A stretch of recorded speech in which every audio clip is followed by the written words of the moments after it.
e procesit I cili zgjati kaq shumë. Procesit të gjykimit të 4 drejtuesve të ushtrisë qëndrore të Kosovës.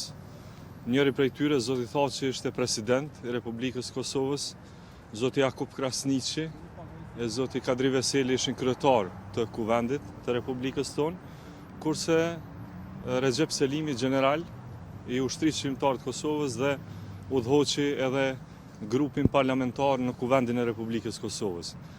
Këtyre njerëzve tashmë ata kanë marrë një ndëshkim të padrejt, sepse procesi zgjati aq shumë, saqë unë pretendoj dhe gjithë pretendojmë së bashku që u shkel e drejta elementare e njeriut, e cila mbrohet edhe me konventën e Kombeve të Bashkuara, edhe me konventën evropiane të drejtave të njeriut, por edhe me kushtetutën tonë.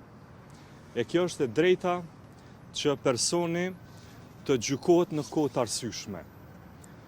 Kjo e drejt ma mërmenja që u shkel në mënyrë dhënshme, sepse janë bërë 5 vite 3 muaj që këta drejtues të ushtrisë qëndrore të Kosovës mbahen të izoluar, edhe larg familjeve të tyre, e larg shtetit të tyre. Ne patëm kritikën tonë gjithmonë për këtë gjykatë që ishte gjykatë një etnike.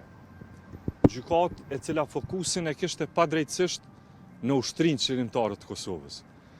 E unë jam këtu për të konfirmuar edhe një herë që lufta jonë, lufta e popullit Kosovës, ishte luftë e drejtë, ka qenë luftë e pastër, ka qenë luftë mbrojtëse, nuk ka qenë qëllimi I kësaj lufte sulmi I asnjë populli tjetër, targeti vetëm I uniformave të UÇK-s ishte policia dhe ushtria sërbe, njerëzit e uniformuar okupator që bën gjenocidin në Kosovë, që vran fëmijë, që vran gra dhe që vran pleq, e që I mbytën mbi 12.000 qytetarë të Republikës sonë.